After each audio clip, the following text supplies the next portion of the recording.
ನಮಸ್ಕಾರ, ನೀವು ನೋಡುತ್ತಿರುವುದು ರಾಯಚೂರು ನ್ಯೂಸ್ 007ಗೆ ಸ್ವಾಗತ. ಸಮಗ್ರ ನೀರಾವರಿ ಏಮ್ಸ್ ನಮ್ಮ ಹಕ್ಕು. ಕೆ ಶಿವನಗೌಡ ನಾಯಕ್, ಮಾಜಿ ಸಚಿವರು, ಇವರ ಮನದಾಳದ ಮಾತುಗಳು.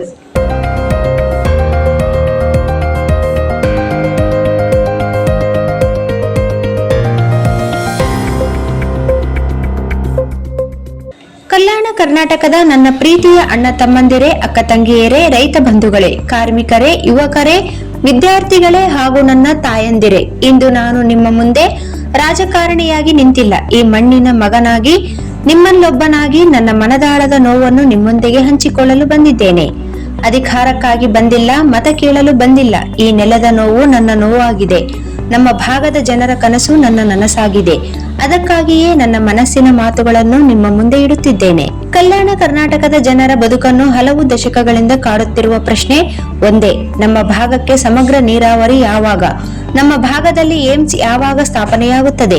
ನಮ್ಮ ನೆಲ ಯಾವಾಗ ಅಭಿವೃದ್ಧಿಯ ಹೊಸ ಹಾದಿ ಹಿಡಿಯುತ್ತದೆ? ಈ ಪ್ರಶ್ನೆಯನ್ನು ನಮ್ಮ ಹಿರಿಯರು ಕೇಳಿದರು, ನಮ್ಮ ತಂದೆ ತಾಯಿಯರು ಕೇಳಿದರು. ಇಂದು ನಾವು ಕೇಳುತ್ತಿದ್ದೇವೆ. ನಾಳೆ ನಮ್ಮ ಮಕ್ಕಳು ಕೂಡ ಇದೇ ಪ್ರಶ್ನೆಯನ್ನು ಕೇಳಬೇಕಾದರೆ ಅದಕ್ಕಿಂತ ದೊಡ್ಡ ನೋವು ಮತ್ತೊಂದಿಲ್ಲ. ಕಣ್ಣೀರಿನಿಂದ ಹೊಲ ಹಸನಾಗುವುದಿಲ್ಲ, ನೀರಿನಿಂದ ಮಾತ್ರ ಹಸನಾಗುತ್ತದೆ ಎಂಬ ಸತ್ಯವನ್ನು ನಾವು ಮರೆಯಬಾರದು.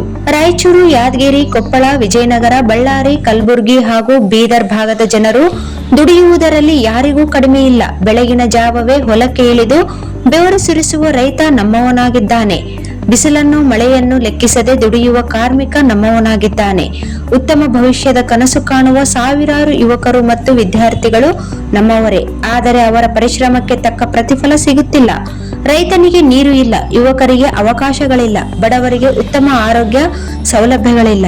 ಈ ಕಾರಣದಿಂದಲೇ ನಮ್ಮ ಭಾಗದ ಸಾವಿರಾರು ಕುಟುಂಬಗಳು ಉದ್ಯೋಗಕ್ಕಾಗಿ ಬೆಂಗಳೂರು, ಹೈದರಾಬಾದ್ ಸೇರಿದಂತೆ ಅನೇಕ ನಗರಗಳಿಗೆ ಗುಳೆ ಹೋಗುವ ಪರಿಸ್ಥಿತಿ ಎದುರಿಸುತ್ತಿವೆ.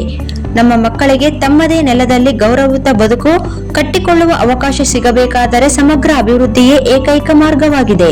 ನಮ್ಮ ಭಾಗದ ದುರಂತವೇನೆಂದರೆ ಕೃಷ್ಣ ಮತ್ತು ತುಂಗಭದ್ರೆಯಂತಹ ಮಹಾನದಿಗಳು ಹರಿಯುತ್ತಿದ್ದರೂ ನಮ್ಮ ಹೊಲಗಳು ಒಣಗುತ್ತಿವೆ. ಇದು ಪ್ರಕೃತಿಯ ತಪ್ಪಲ್ಲ, ಇದು ಯೋಜನೆಗಳನ್ನು ಪೂರ್ಣಗೊಳಿಸದ ಆಡಳಿತದ ಇಚ್ಛಾಶಕ್ತಿಯ ವೈಫಲ್ಯ.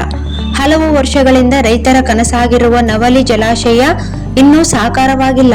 ತಿಂತಿಣಿ ಸೇತುವೆ ಬಿಳಿ ನಿರ್ಮಾಣವಾಗಬೇಕಿದ್ದ ಜಲಾಶಯವು ಇನ್ನೂ ನನಸಾಗಿಯೇ ಉಳಿದಿದೆ.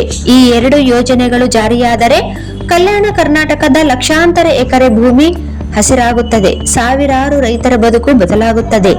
ಈ ಕಾರಣಕ್ಕಾಗಿಯೇ ನಾನು ಸಮಗ್ರ ನೀರಾವರಿಯ ಹೋರಾಟವನ್ನು ನನ್ನ ಜೀವನದ ಸಂಕಲ್ಪವನ್ನಾಗಿ ಮಾಡಿಕೊಂಡಿದ್ದೇನೆ. ಸಮಗ್ರ ನೀರಾವರಿ ಎಂದರೆ ಕೇವಲ ನೀರಿನ ಯೋಜನೆ ಅಲ್ಲ, ಅದು ರೈತನ ಬದುಕಿನ ಯೋಜನೆ, ಅದು ಹಸಿವನ್ನು ನೀಗಿಸುವ ಯೋಜನೆ, ಅದು ಗ್ರಾಮಗಳ ಆರ್ಥಿಕತೆಯನ್ನು ಬಲಪಡಿಸುವ ಯೋಜನೆ. ರೈತನ ಹೊಲ ಹಸಿರಾದರೆ ಅವನ ಮನೆ ಬೆಳಗುತ್ತದೆ, ರೈತನ ಮನೆ ಬೆಳಗಿದರೆ ಗ್ರಾಮ ಬೆಳೆಯುತ್ತದೆ, ಗ್ರಾಮ ಬೆಳೆದರೆ ಜಿಲ್ಲೆ ಬೆಳೆಯುತ್ತದೆ, ಜಿಲ್ಲೆ ಬೆಳೆದರೆ ರಾಜ್ಯ ಸಮೃದ್ಧಿಯಾಗುತ್ತದೆ. ಆದ್ದರಿಂದ ನೀರಾವರಿ ಎನ್ನುವುದು ಕೇವಲ ರೈತನ ಸಮಸ್ಯೆಯಲ್ಲ, ಅದು ಇಡೀ ಸಮಾಜದ ಅಭಿವೃದ್ಧಿಯ ಪ್ರಶ್ನೆಯಾಗಿದೆ. ನೀರು ಕೊಟ್ಟರೆ ರೈತ ಬದುಕುತ್ತಾನೆ, ರೈತ ಬದುಕಿದರೆ ದೇಶ ಬದುಕುತ್ತದೆ ಎಂಬ ಮಾತು ಎಂದಿಗೂ ಸುಳ್ಳಾಗುವುದಿಲ್ಲ. ನೀರಿನಷ್ಟೇ ಮುಖ್ಯವಾದ ಮತ್ತೊಂದು ಅಗತ್ಯ ಆರೋಗ್ಯ. ಇದು ಬಡ ಕುಟುಂಬದ ಯಾರಿಗಾದರೂ ಗಂಭೀರ ಕಾಯಿಲೆ ಬಂದರೆ ಮೊದಲು ಕಣ್ಣೀರು ಬರುತ್ತದೆ, ನಂತರ ಸಾಲದ ಚಿಂತೆಯೂ ಆರಂಭವಾಗುತ್ತದೆ. ಚಿಕಿತ್ಸೆಗಾಗಿ ದೂರದ ನಗರಗಳಿಗೆ ಅಲೆದಾಡಬೇಕಾಗುತ್ತದೆ. ಹಣದ ಕೊರತೆಯಿಂದ ಅನೇಕ ಜೀವಗಳು ಕಳೆದು ಹೋಗುತ್ತಿರುವುದನ್ನು ನಾವು ಪ್ರತಿದಿನ ನೋಡುತ್ತಿದ್ದೇವೆ. ನಮ್ಮ ತಾಯಂದಿರು, ಹಿರಿಯರು, ಮಕ್ಕಳು ಹಾಗೂ ಬಡ ಜನರು ಉತ್ತಮ ಚಿಕಿತ್ಸೆಗಾಗಿ ನೂರಾರು ಕಿಲೋಮೀಟರ್ ದೂರ ಹೋಗಬೇಕಾದ ಅನಿವಾರ್ಯತೆ ಕೊನೆಗೊಳ್ಳಬೇಕು. ಅದಕ್ಕಾಗಿ ಕಲ್ಯಾಣ ಕರ್ನಾಟಕದಲ್ಲಿ ಏಮ್ಸ್ ಸ್ಥಾಪನೆಯಾಗಲೇಬೇಕು. ಇದು ಯಾವುದೇ ವ್ಯಕ್ತಿಯ ಬೇಡಿಕೆಯಲ್ಲ, ಇದು ನಮ್ಮ ಭಾಗದ ಪ್ರತಿಯೊಬ್ಬ ನಾಗರಿಕನ ಹಕ್ಕಾಗಿದೆ. ಕಳೆದ 28 ವರ್ಷಗಳ ಸಾರ್ವಜನಿಕ ಜೀವನದಲ್ಲಿ ನಾನು ಒಂದು ಸತ್ಯವನ್ನು ಅರಿತುಕೊಂಡಿದ್ದೇನೆ. ನಮ್ಮನ್ನು ಹಿಂದೆ ಹಾಕಿದ್ದು ಯಾವುದೇ ಒಂದು ಪಕ್ಷವಲ್ಲ, ನಮ್ಮೊಳಗಿನ ಒಗ್ಗಟ್ಟಿನ ಕೊರತೆಯೇ ನಮ್ಮ ದೊಡ್ಡ ದುರ್ಬಲತೆ. ನವಲಿ ಜಲಾಶಯ ಏಕೆ ಪೂರ್ಣಗೊಂಡಿಲ್ಲ? ತಿಂತಿಣಿ ಜಲಾಶಯ ಏಕೆ ನಿರ್ಮಾಣವಾಗಲಿಲ್ಲ? ಸಮಗ್ರ ನೀರಾವರಿ ಏಕೆ ಸಾಕಾರವಾಗಲಿಲ್ಲ? ಇದಕ್ಕೆ ಪ್ರಮುಖ ಕಾರಣ ನಾವು ಒಗ್ಗಟ್ಟಾಗಿ ಧ್ವನಿ ಎತ್ತದಿರುವುದು. ನಾವು ಎಲ್ಲರೂ ಒಂದಾದರೆ ಯಾವ ಸರ್ಕಾರವೂ ನಮ್ಮ ಹಕ್ಕನ್ನು ನಿರಾಕರಿಸಲು ಸಾಧ್ಯವಿಲ್ಲ ಎಂಬ ವಿಶ್ವಾಸ ನನ್ನಲ್ಲಿದೆ. ಆದ್ದರಿಂದ ಎಲ್ಲಾ ಪಕ್ಷಗಳ ಮುಖಂಡರಿಗೆ, ಎಲ್ಲಾ ಸಮಾಜದ ಮುಖಂಡರಿಗೆ, ಎಲ್ಲಾ ಸಂಘ ಸಂಸ್ಥೆಗಳಿಗೆ ಹಾಗೂ ಜನಪ್ರತಿನಿಧಿಗಳಿಗೆ ನಾನು ಕೈ ಮುಗಿದು ಮನವಿ ಮಾಡುತ್ತೇನೆ. ಈ ಒಂದು ವಿಷಯದಲ್ಲಿ ರಾಜಕೀಯವನ್ನು ಬದಿಗಿಡೋಣ. ಜಾತಿ, ಧರ್ಮ, ಪಕ್ಷದ ಭೇದಗಳನ್ನು ಮರೆತು ಒಂದಾಗೋಣ. ನಮ್ಮ ನೆಲದ ಅಭಿವೃದ್ಧಿಯೇ ನಮ್ಮ ದೊಡ್ಡ ರಾಜಕೀಯವಾಗಲಿ. ಒಗ್ಗಟ್ಟಾಗಿ ನಿಂತ ಜನರ ಹಕ್ಕನ್ನು ಯಾರೂ ಕಸಿದುಕೊಳ್ಳಲು ಸಾಧ್ಯವಿಲ್ಲ.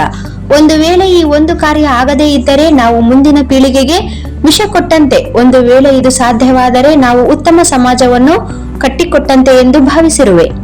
ಕಳೆದ ಹಲವಾರು ವರ್ಷಗಳಿಂದ ಕೆಎಸ್ಎನ್ ಜನಕಲ್ಯಾಣ ಸಮಿತಿ ಸಾಮಾಜಿಕ ಸೇವೆಗಳಲ್ಲಿ ತೊಡಗಿಸಿಕೊಂಡಿದೆ.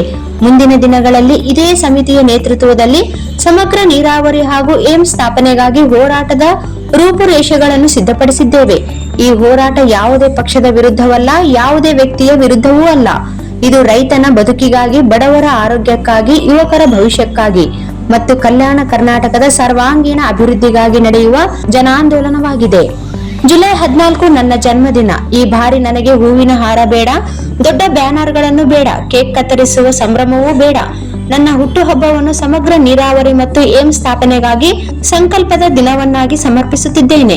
ನೀವು ನನಗೆ ಕೊಡಬೇಕಾದ ದೊಡ್ಡ ಉಡುಗೊರೆ ಒಂದೇ: ಸಮಗ್ರ ನೀರಾವರಿಗಾಗಿ ಹೋರಾಡುತ್ತೇವೆ, ಏಮ್ಸ್ ಸ್ಥಾಪನೆಗಾಗಿ ಧ್ವನಿ ಎತ್ತುತ್ತೇವೆ ಎಂಬ ಮಾತು. ಅದಕ್ಕಿಂತ ದೊಡ್ಡ ಉಡುಗೊರೆ ನನಗೆ ಬೇರೆ ಯಾವುದೂ ಇಲ್ಲ.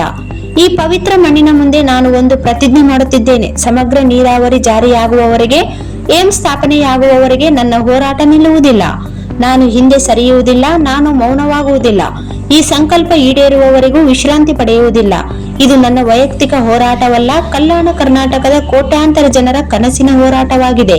ನನ್ನ ತಾಯಂದಿರೇ, ರೈತ ಬಂಧುಗಳೇ, ಯುವಕರೇ, ಎಲ್ಲಾ ಸರ್ವಧರ್ಮದ ಹರಗುರು ಶರಣರಲ್ಲಿ, ಸಂಘ ಸಂಸ್ಥೆಗಳ ಮುಖಂಡರೇ ಮತ್ತು ಎಲ್ಲಾ ರಾಜಕೀಯ ಪಕ್ಷಗಳ ನಾಯಕರೇ, ನಮ್ಮ ಜೊತೆ ಬನ್ನಿ. ಬರಲು ಸಾಧ್ಯವಾಗದಿದ್ದರೆ ಮನೆಯಲ್ಲೇ ಕುಳಿತು ಆಶೀರ್ವಾದ ಮಾಡಿ, ಆದರೆ ಈ ಹೋರಾಟಕ್ಕೆ ಅಡ್ಡಿಯಾಗಬೇಡಿ, ಕಲ್ಲು ಹಾಕುವ ಕೆಲಸ ಮಾಡಬೇಡಿ. ಇಂದು ನಾವು ಎದ್ದು ನಿಲ್ಲದಿದ್ದರೆ ಮುಂದಿನ ಪೀಳಿಗೆಗೆ ಅನ್ಯಾಯ ಮಾಡಿದಂತಾಗುತ್ತದೆ. ನಮ್ಮ ಮಕ್ಕಳ ಭವಿಷ್ಯಕ್ಕಾಗಿ ನಾವು ಇಂದು ಒಗ್ಗಟ್ಟಿನಿಂದ ಹೋರಾಡಬೇಕು. ಇತಿಹಾಸವನ್ನು ಬರೆದವರು ಅಧಿಕಾರದಲ್ಲಿದ್ದವರು ಮಾತ್ರ ಅಲ್ಲ, ಜನರ ಹಕ್ಕಿಗಾಗಿ ಹೋರಾಡಿದವರು ಹೌದು.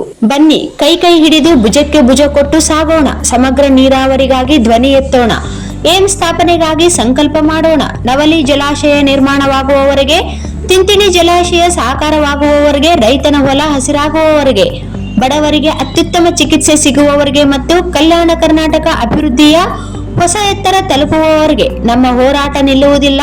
ಇದೇ ನಮ್ಮ ಜೀವನದ ಸಂಕಲ್ಪ, ಇದೇ ನಿಮ್ಮೆಲ್ಲರ ಹಕ್ಕಿನ ಹೋರಾಟವಾಗಿದೆ. ಇವರ ಮನದಾಳದ ಮಾತುಗಳು. ಕೆ ಶಿವನಗೌಡ ನಾಯಕ್, ಮಾಜಿ ಸಚಿವರು.